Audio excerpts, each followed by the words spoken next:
Marlins surprised last year by making the playoffs with a negative run differential. Well, they've still got a negative run differential. They just aren't winning any games this year. They're dreadful at 10-26.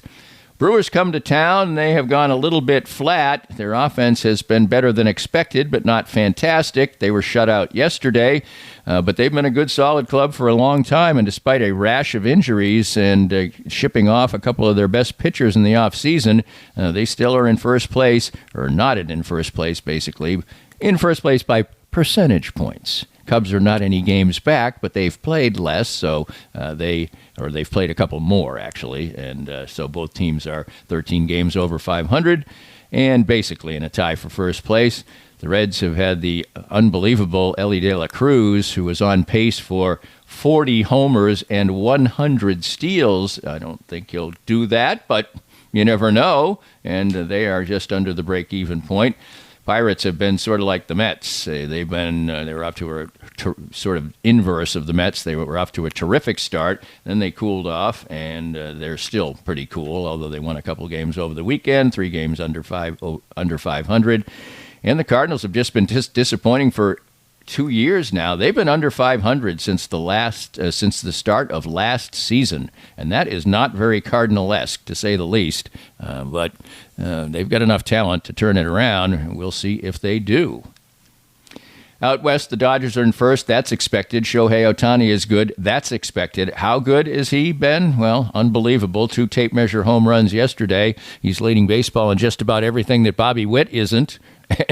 And Ohtani not pitching this year, but doing enough on offense to show that he still is a phenomenon no matter where he plays. And the Dodgers have a healthy lead in the West because they're the only team that's over 500 out there.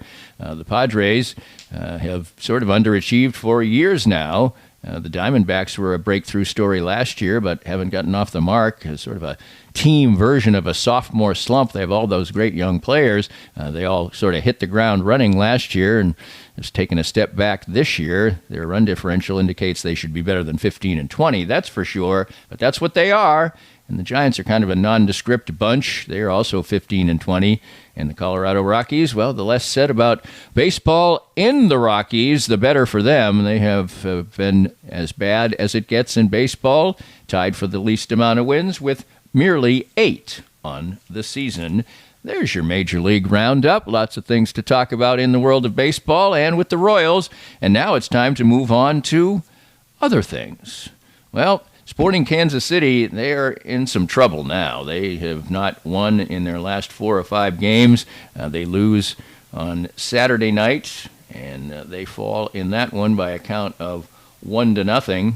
It was a fairly even game at Real Salt Lake, but the Real Salt Lake is in first place. They've been great on defense, and they showed it again as they didn't allow Sporting any goals in the 1-0 defeat, and very few opportunities, just 1 shot on goal, 10 shots. RSL wasn't exactly electric, but they were better. There's no question on the day that they were better. But then a late set-piece goal was the only goal of the game by Christian Arango past the 80th minute, and Sporting has been terrible against set pieces so far this year, and in fact last year it was a big problem too, and they are going to play in U.S. Open Cup competition, and let's hope that they're just not going to be focusing on that because they don't have a chance to do anything else. They're currently outside of a playoff spot, and it's kind of hard to miss the playoffs in MLS, and now they'll turn their attention to that U.S. Open Cup match as they travel to play Union Omaha at 7 o'clock on Wednesday, and that is in Nebraska at the campus of the Nebraska Omaha,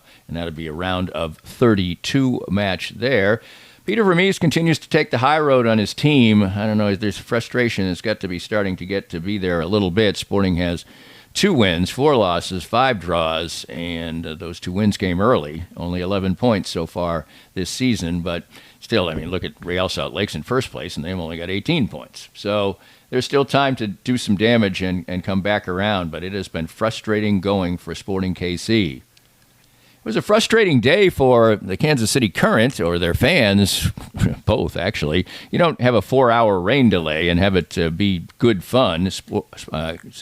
the Current scored early in their game and then had to wait around a huge rain delay, which, as I mentioned earlier, cost them their spot on national TV on CBS because it was going to be a long-term delay. And finally, they just said, well, we're not going to delay the golf anymore. Off we go to the golf tournament, the Byron Nelson, which would end up being won by Taylor Pendrith, which is about all you need to know about the PGA event this weekend.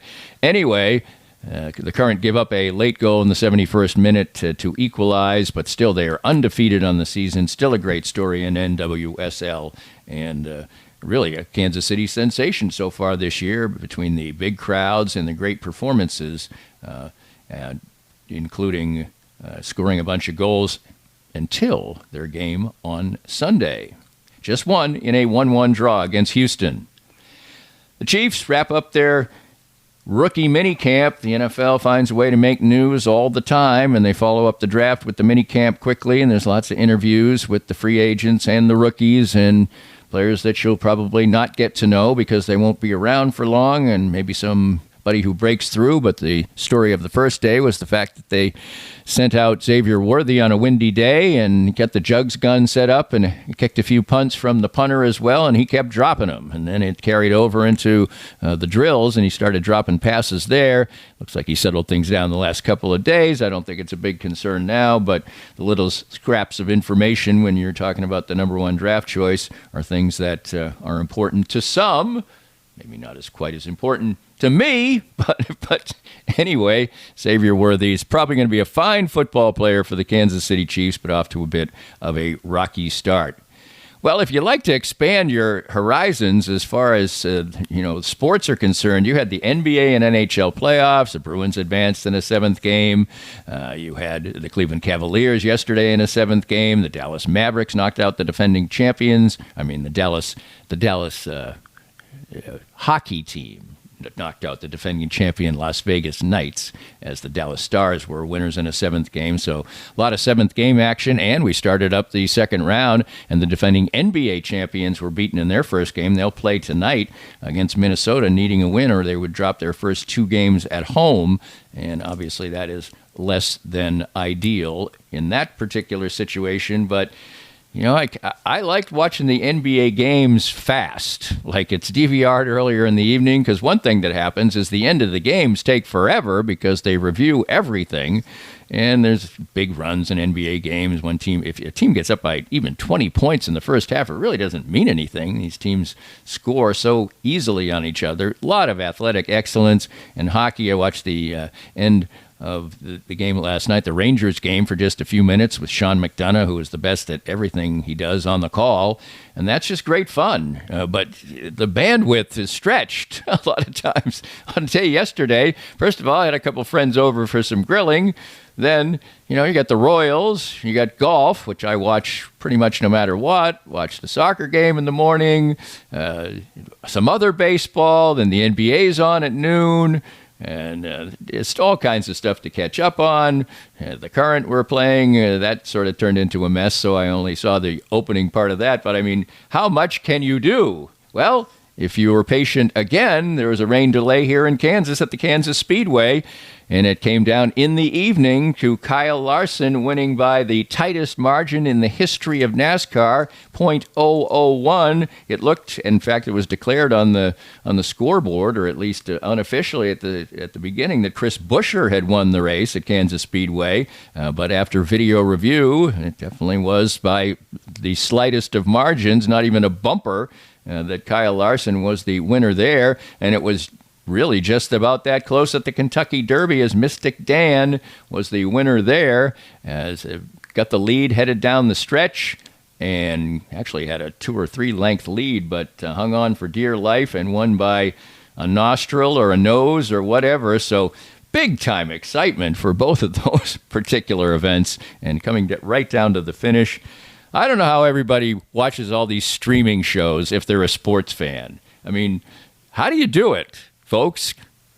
Bless you, man. If you work in all this stuff I try through DVR and everything else to bring you everything I watch. I like watching I'd like to watch more hockey, to be honest with you, but I don't really get to as much as I would like to. I don't have a rooting interest for team. I'm a Bruins fan way back, but just you don't see enough to do it or have a vested interest in it. Anyway, the Bruins did advance, so I guess I have some rooting interest there, but I can't do it all. I try to do it all and at least bring you most. I'll bring you most here on Monday Musings, Danny and Friends Sports Wrap. It's presented by ASFCA. Thanks to David Lesky again.